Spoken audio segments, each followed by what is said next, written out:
He parked his old Chevy Silverado just outside the showroom, engine rattling as he turned the key. It was a faded red pickup, rust creeping along the wheel wells, the driver's seat patched with duct tape. No one gave him a second glance when he stepped out, which was exactly what he wanted. Worn jeans, a flannel shirt, and scuffed work boots caked in dried mud. He blended in without trying. To the outside world, he looked like a guy who'd just clocked out from a construction site. Maybe drywall, maybe framing. Nobody would have guessed that less than 12 hours earlier he'd been in a high-rise office in Chicago, signing off on quarterly reports for this very dealership. The place sat just outside Indianapolis, Indiana. Not too big, not too flashy, a Ford and Lincoln dealership on the edge of a busy highway. He'd bought it 6 years ago, rebranded the entire operation, poured money into the service center, hired fresh faces, paid above market rate. But lately, there had been whispers, ones he couldn't ignore. His assistant Lydia had handed him 4 separate complaints in the last 3 months, all quiet, all from Black or Hispanic customers, and all with the same underlying theme. They felt dismissed, talked down to, or outright ignored. He wanted to believe it was coincidence. A bad day here, a miscommunication there. But something in his gut told him otherwise. So here he was, walking through his own dealership, no one realizing the man who signed their paychecks had just stepped through the front door. Need help with something? The voice was flat, disinterested. He turned to see a salesman, mid-40s, receding hairline, polo shirt tucked into khakis, standing with his arms crossed. "Yeah," the CEO said, keeping his tone casual. "Looking to buy a truck. New or used?" "Used." The man jerked his thumb toward the back lot. "They're all out there. Take a look, let me know if you find something you like." No greeting, no handshake, no offer to walk him through options. The CEO nodded, more to himself than to the salesman, and headed toward the rows of trucks baking under the midday sun. A couple, white, late 20s, dressed in crisp casual wear, pulled up in a sleek Audi. Before they'd even fully stepped out, a younger salesman with slicked back hair and a practiced smile was already striding toward them, arms wide. "Welcome in, folks. Can I get you something to drink while we take a look? Coffee? Water? AC's running nice and cool inside, too." The CEO watched, jaw tightening slightly, before turning his attention to a black F-150. Decent shape, a few scratches on the bumper. Price tag read $26,800. He crouched to check the undercarriage. Behind him, the first salesman reappeared, hands in his pockets. "That one's got some wear, but it'll get you from A to B." "How many miles?" "Little over 120,000. "Maintenance records?" "Probably in the system. You want me to check?" The CEO straightened slowly, taking a moment to glance toward the showroom.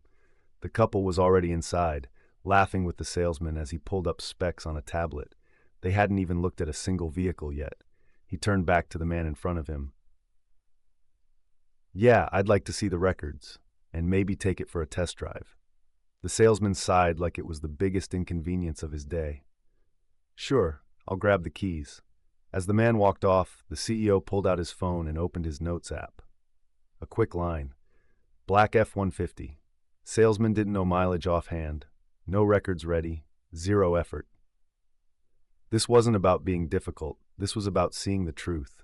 He caught his reflection in the truck's window. A man in his early 50s, streaks of gray in his close-cropped hair, hands rough from years of working before the corner office.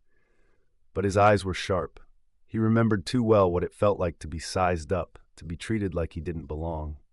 That kind of memory never really fades. The salesman came back 5 minutes later, dangling the keys from one finger, a crumpled printout in his other hand. "Here's what we've got. Just bring it back in 20. The CEO took the paper, scanned the sparse maintenance log, oil changes, a brake job, one alignment. The dates didn't even match the odometer readings. He folded the sheet and slipped it into his pocket. "Thanks. Mind if I ask a few questions before I drive it?" The salesman looked at him like he'd asked for a kidney. "Like what?" "Accident history. Number of owners. You said it'll get me from A to B? That mean it's got issues?" The man shifted, exhaling through his nose. "It's been in a fender bender or two. Nothing major." "Owners?" "2, maybe 3. Don't quote me on that." He shrugged. "And no, nothing wrong with it. I said it runs, didn't I?" The CEO gave a tight smile. You did. Just figured I'd double check, since I'd be the one paying for it. Another shrug. The salesman didn't even try to hide his impatience. But before he walked off, the CEO added, "If I'd rolled up in a suit, you think you'd be talking to me differently?" The question hung there. The salesman blinked, caught off guard, then scoffed and walked away without answering. The CEO didn't call after him. He just stood there, keys in hand, watching the man disappear into the building. The lot was quiet now. Heat rose in waves off the pavement. A horn blared from the highway beyond the fence, but inside the dealership walls, the truth was all too clear. He got into the F-150 and started the engine. The seat groaned under his weight. The AC coughed before spitting out lukewarm air. He adjusted the rearview mirror and pulled out slowly, driving a loop around the block. It gave him time to think. He didn't want to believe this was what his dealership had become, but everything he'd seen so far confirmed the complaints. Bias wasn't an accident here. It was the culture. He circled back, parked in the same spot, and stepped out.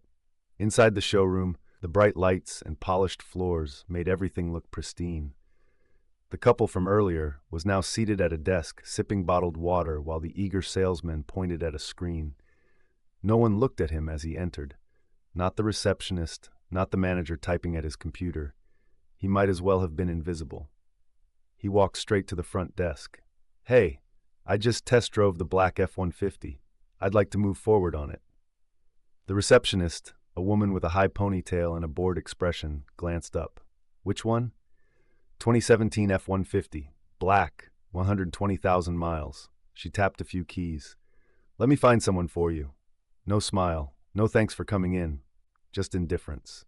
After another minute, the same disinterested salesman reappeared, clipboard in hand. "You ready to talk numbers?"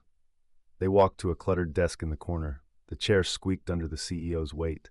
The salesman pecked at his keyboard with 2 fingers, slow and irritated. "You got financing or paying cash?" "Cash." That got a quick glance. "Really?" "Yeah, problem?" "No, just most folks don't." The CEO leaned back slightly. "I'm not most folks." They went back and forth on price.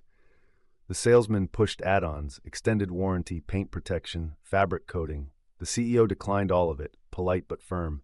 He'd done this dance before. Across the showroom, something caught his eye. A young Latino man, early 20s, in a worn hoodie and jeans, stood near the entrance, holding a folded piece of paper. He looked around, hesitant. No one approached. No one even glanced his way. The CEO watched as the young man took a few steps forward, then turned and walked out. No contact, no pitch, nothing.